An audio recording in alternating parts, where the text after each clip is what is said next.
الم یروا الی الطیر مسخرات فی جو السماء، کیا انہوں نے پرندے نہیں دیکھے کہ جو آسمان کی فضا میں ہے، اللہ تعالیٰ نے ان کے لیے اس فضا کو اس اعتبار سے مسخر کر دیا ہے کہ وہ ہوا میں اڑ سکتے ہیں۔ یہ قدرت انسان کو تو اللہ تعالیٰ نے نہیں دی ہے، لیکن پرندوں کے اندر یہ طاقت رکھی ہے کہ ہوا کے اندر وہ اڑتے ہیں۔ اس سے پرندوں کا انسانوں سے افضل ہو جانا ثابت نہیں ہوتا۔ یہ اکثر لوگ اپنے بزرگ بابوں کی جھوٹی کرامتوں کو ثابت کرنے کے لیے کہتے ہیں کہ دیکھو اگر پرندہ اڑ سکتا ہے تو بابے کیوں نہیں اڑ سکتے؟ بھائی پرندے کو اڑنے کی صلاحیت اللہ نے دی ہے، انسانوں کو نہیں دی ہوئی، اور نہ یہ انسانوں کا کوئی عیب ہے۔ انسان کو اللہ نے عقل کی صورت میں وہ دولت دی ہے جو اور کسی جاندار کو نہیں دی ہے۔ باقی جاندار عقل کی وجہ سے معاملات نہیں لے کے چل رہے ہوتے، انسٹنکٹ کی وجہ سے۔ ان میں عقل ہو تو قربانی والے دن جب ایک گائے کی قربانی ہو رہی ہو تو باقی ساری گائے اور اونٹ جو ہے وہاں سے بھاگ جائیں، لیکن ان کا دماغ نہیں کام کرتا، وہ اپنی انسٹنکٹ کے اوپر ہے۔ انسان تو چیزوں کو دیکھ کے اس سے مستقبل بھی رزلٹ نکال کے معاملات سیٹل کرتا ہے، اور اسی کی وجہ سے سائنس نے اتنی ترقی کی ہے۔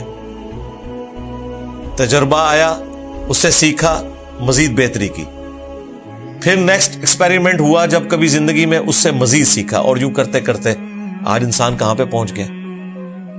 لیکن جو پرندے ہیں ان کی انسٹنکٹ میں اللہ نے ان کو یہ طاقت دی ہے کہ وہ اڑ سکتے ہیں۔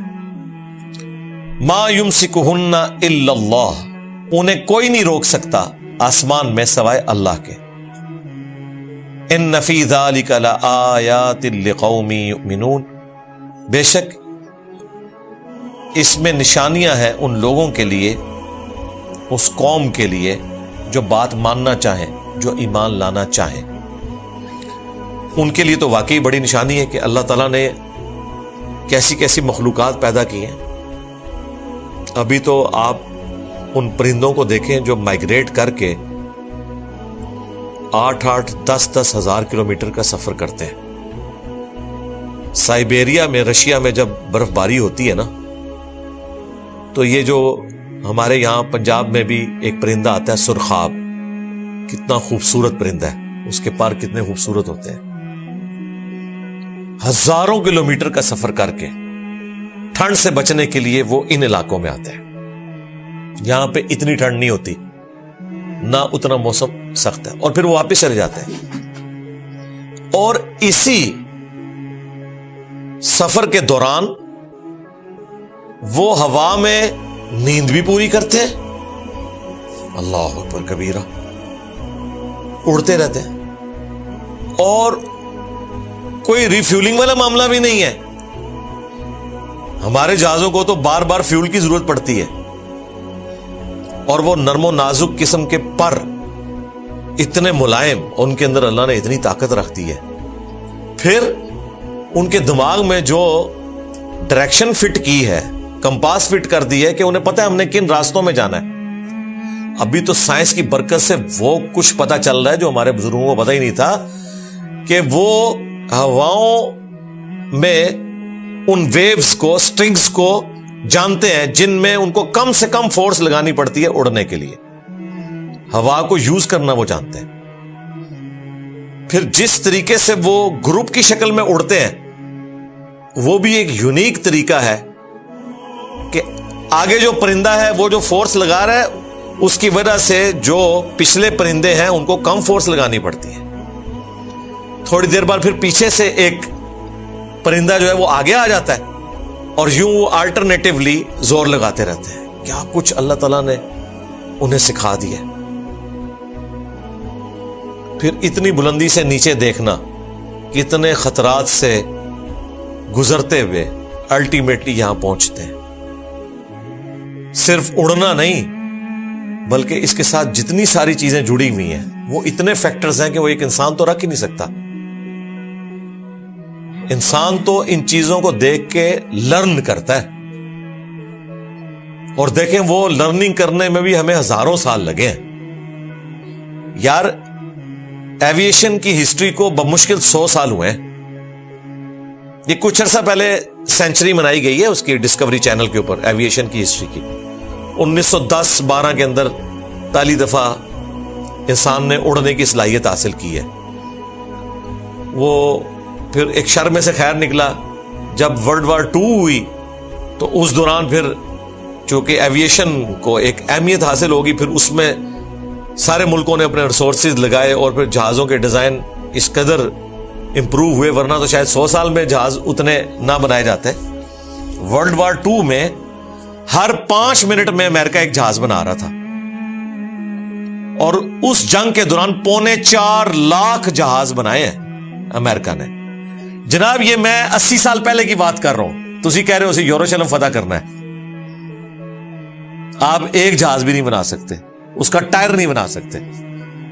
وہ ورلڈ وار 2 میں 4.25 لاکھ جہاز صرف امریکہ نے بنائے تھے ہٹلر کا مقابلہ کرنے کے لیے. ہر 5 منٹ میں ایک جہاز بنا رہے تھے, اور لاکھوں لوگ انہوں نے فیکٹریوں میں لگائے ہوئے تھے. تب جا کے انہوں نے وہ جنگ جیتی ہے. پھر رائٹ پہنچتا ہے کہ ویٹو کریں, جس کو چاہیں ویٹو کر دیں. انہوں نے یہ محنت کے ذریعے مقام حاصل کیا. ہم شعر و شاعری کرتے رہ گئے ہیں, قنوت نازلہ ہی پڑھتے رہ گئے ہیں, پریکٹیکلی کوئی کام نہیں کیا ہم نے. یہ چیزیں بھی اپنی جگہ ہیں, لیکن پریکٹیکل کام بھی کریں. تو یہ اللہ تعالیٰ نے صلاحیتیں دی ہیں. آج تک ان جہازوں کے ڈیزائن کو امپروو کیا جا رہا ہے. مسئلہ یہی تھا کہ انسان پہلے یہ سمجھتا تھا کہ جس طرح پرندے اڑتے ہیں نا, اس طرح ہم بھی اڑ سکتے ہیں.